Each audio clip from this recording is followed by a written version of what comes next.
slavery.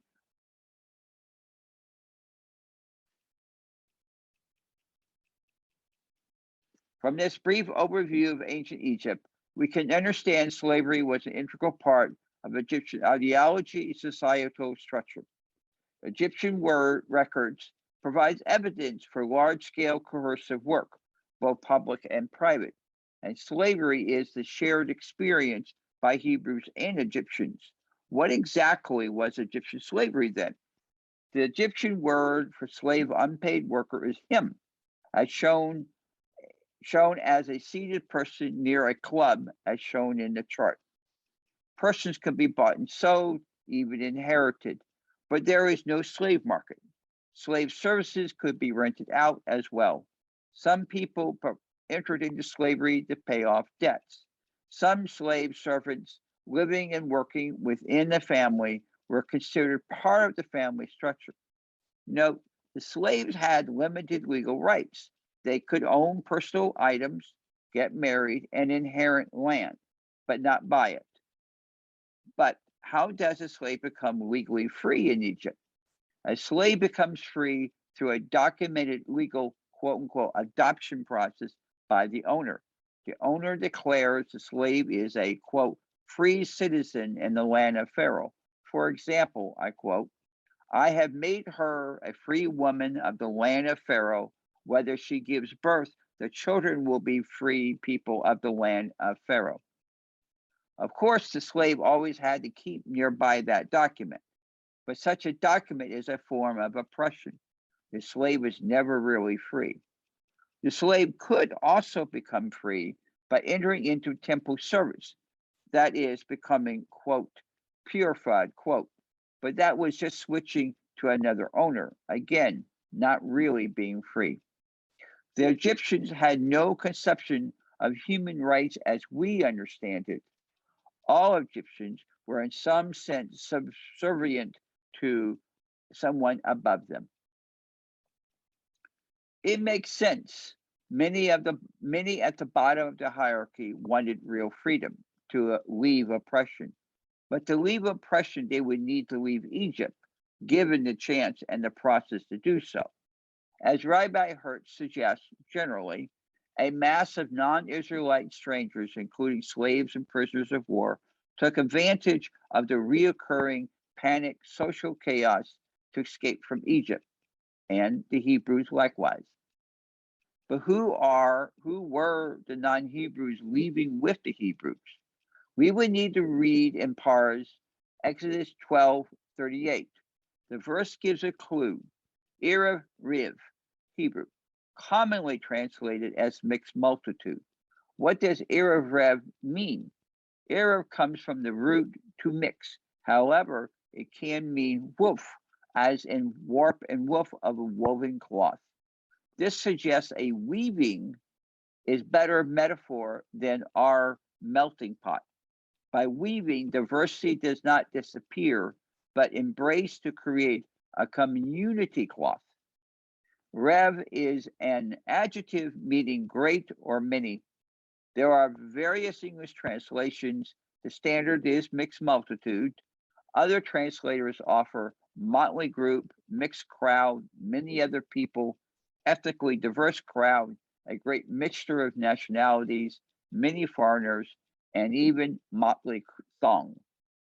By keeping with the Hebrew poetic spelling, riff-raff or rabbles is offered. I prefer a great weaving of diverse people. Who does later on, long past the time of Exodus, do the rabbis think they were? Some rabbis suggested because Hebrews lived among Egyptians for centuries, they formed deep relationships such as marriages. Other rabbis suggested Egyptians embraced Hebrew culture, which is kind of unlikely since Egyptians disparaged Hebrews, calling them a stray dog. However, Egyptian culture influenced the Hebrews. There are many Egyptian loan words in biblical Hebrew. The direct weaving through bonding relationship makes sense and respects the Egyptians foreigners as they are. Hebrews and Egyptians together left oppression behind. Having left Egypt and crossed the Red Sea, Hebrews and Egyptians are now to hear Hashem's revelation. A weaving of people freed from power or control learn the responsibilities of being free. What does this imply about the audience and the speaker Hashem?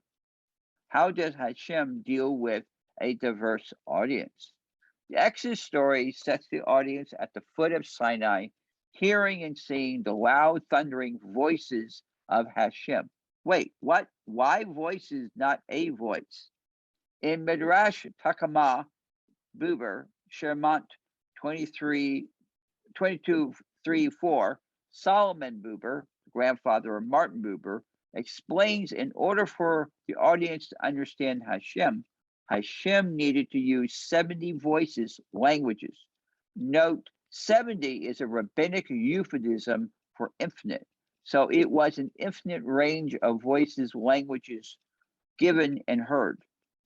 In Midrash Shamat Rabbah 5:9, 28:6, Rabbi Yachanan explains further by using different voices, quote, all at Sinai, young and old, women, children, and even infants, according to their ability, could understand, quote, what Hashem was saying.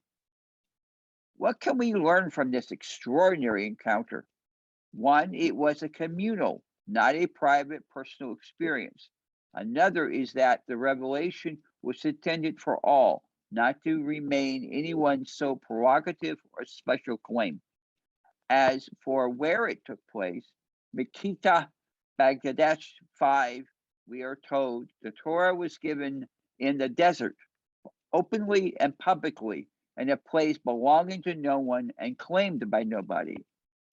By using different languages, Hashem shows real inclusion, real acceptance of diversity. Each person heard in their own native language. Finally, each experienced Sinai not exactly in the same way. Each heard and participated in the best way they could. Martin Buber provides an insightful summary from his Tales of the Hasim. A rabbi was asked, why is Shavuot called the time that the Torah was given rather than the time the Torah was received? The rabbi answered, the giving took place all in one day, but the receiving takes place at all times, and I add for all people. The Exodus story and some rabbinic texts affirm diversity and inclusion. There are many biblical examples of foreigners becoming part of Israel, and membership of Israel was always open to all and voluntary. The distinction between a biological Hebrew and a convert becomes almost meaningless. The mixed multitude was present when leaving Egypt, at the Red Sea crossing, and later at the giving of the Torah. The mixed multitude with the Hebrews experienced together at each step of enduring oppression, leaving oppression towards a responsible free life. In the Haggadah, mixed multitudes, nobody's free till everybody's free. It affirms, quote, we are the mixed multitude. We have always been and always will be the mixed multitude. Let me circle back, starting from the UU principles and sources, which I call them core values. These core values, I believe, can be traced back to who and what happened in Egypt, out of Egypt, and transcending Egypt. UU embraces diversity and inclusion to its core and expressing it concretely. UU understands we are all mixed multitudes, striving to figure out how to deal with oppression, struggling to escape oppression, and finally to create responsible freedom in our lives. In our time, those in power repeat the same false threat of a large ethnically diverse workforce enslaved by a rigged system.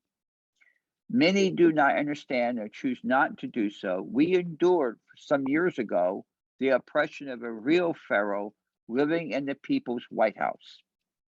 As for quote unquote bad actor Egyptians, we would be mistaken to think all ancient Egyptians, no matter where they lived in the social hierarchy, were actively oppressing the Hebrews and other Egyptians. The fact that the Exodus story mentions Egyptian midwives explicitly is important to prevent a negative stereotyping of Egyptians, something later on Rabbinic Judaism kind of forgot.